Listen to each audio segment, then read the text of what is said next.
What's up, folks? My name is Blaze Thompson at Prolific Park, here to give you a little insight into our 1, 2, 3 to Power documentary that we're doing with Christy Scott and Scott Halter.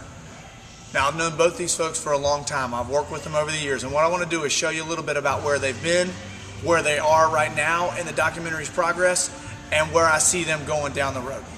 So let's start off first with Christy Scott. Christy came in our boot camp programs. That's 5 days a week at 6 a.m. during the winter last year. She showed up, she was in roll call, we'd call them out in line every morning, and we teach a 1, 2, 3 strategy. 1 day a week to plan and execute nutrition, 2 days a week of strength training, 3 days a week of cardio. She was on point with the exercise right off the bat because she had to. She was in line and we were telling her go, go, go.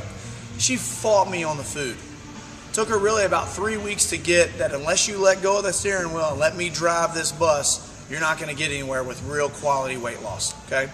So at that point, she took it to heart. She started eating the way she was supposed to, and she started losing realistic weight, about 1 pound a week from that point forward in boot camp.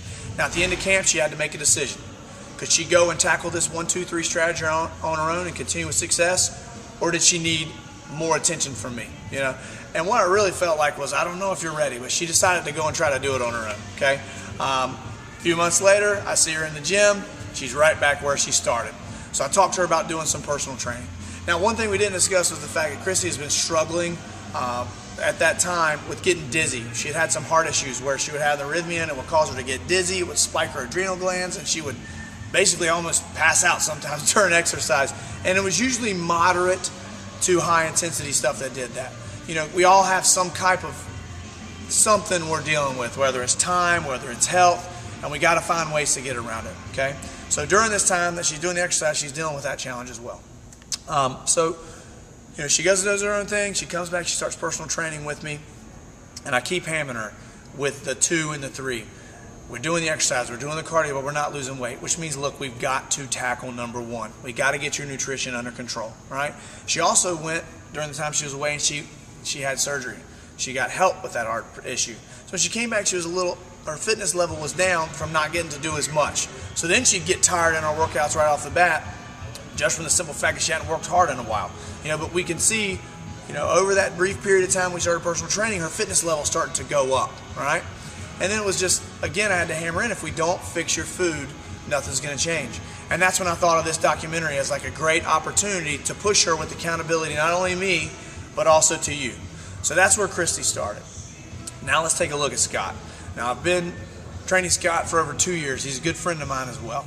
I've seen Scott struggle with his weight loss. He'll sometimes drop down, he'll go back up. He's got a job that's really stressful, puts big expectations on him. He also has a job where people give him food all the time. And I guess, you know, we teach ourselves, well, I've got to eat it if they gave it to me. I got to think I like it. But in reality, like, you got to watch your weight and you got to be healthy. And that's the number 1 most important goal, because it's hard to share a message with others when we're not taking care of number 1. You know, the other thing is that Scott's just like me. He's mid-30s to early 40s. So we start to find out that, like, the old body's not what it used to be, okay? So I've seen Scott struggle with several injuries over the past couple of years, because, you know, what I notice is that he'll go and do these things to his body when he's away from the gym, and he thinks he can make up for it when he comes into the gym. I mean, this is a common theme with exercisers. We got to get in there and really grind and beat it down while we're in the gym, then, oh, it's okay for me to eat more when I'm gone because I'm working so hard. But that led to a shoulder injury. That's also led to a partially torn Achilles tendon for Scott. So if you ask me, those things directly correlate to the fact that he needs to lose some weight. Because right now he balances between 260, 275. He really needs to be closer to 215, 220. And then his body, his joints, his connective tissue can handle more of the pounding he puts on, right? So by providing some balance overall, by getting his food together, curtailing his workouts back a little bit, we can find something he can sustain and stay healthy, right? So for Scott, the documentary, as well as for Christy, it was about, bam, we got to get your food together first, because weight loss isn't going to happen unless we get that food under control. So, hence we begin the documentary. Let's look at Christy first. When we first started the documentary, she came in, she continued to show great willingness with her exercise, but now she starts nailing her food as well, right? We get 3 weeks in, she has not lost a pound. But I tell her over and over, you've got to stay the course. Number 1, the people are watching, right? So number 2, nothing's going to change unless you give your body consistency. And you've spent so much time doing this, and you've been through this surgery and you've had all these different bumps in the road, and now your body, it just doesn't believe you. So unless you really stick to it and show it that you mean business, that metabolism's not going to move. Because right now it's in a little bomb shelter and it's ready to like open the doors and look out. But then you eat something, boom, it's going to bam, it's going to shut those doors. Your metabolism's going to stay back behind the wall, right? It wants to stay safe. It wants to survive and keep all that fat. That's what fat is. It's a survival mechanism.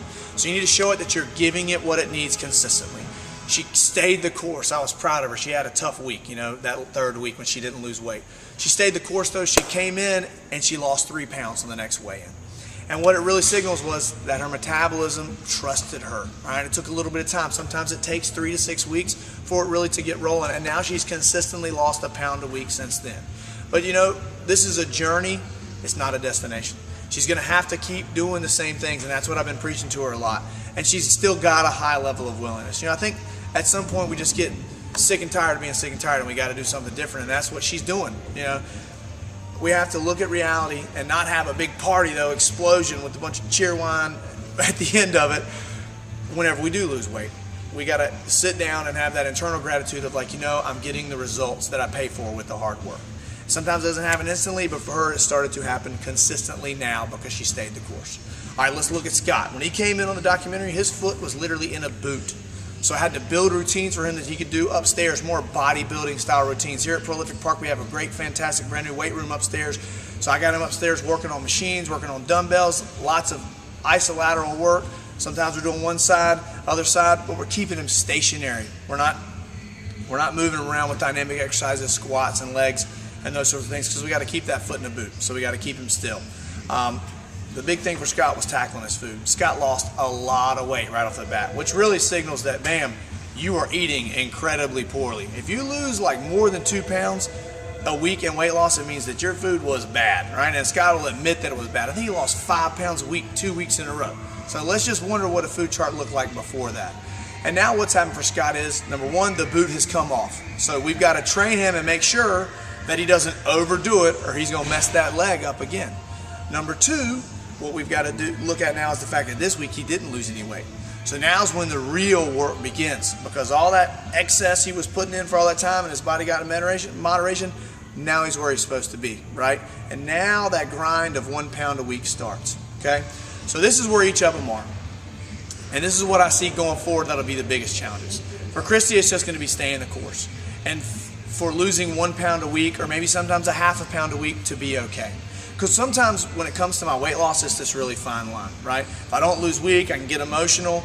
If it's not as exciting as it was in the beginning, and I steer off course. And what I have to do is look at the big picture. Sometimes I have to pull back and say, wow, look at where I came from where I am today. And notice that my life is becoming different, that coming to the gym becomes how I relieve my stress and take care of myself in a better way than doing, I might cry talking about it, and then instead of doing the things that aren't good for us, that really aren't treating ourselves well.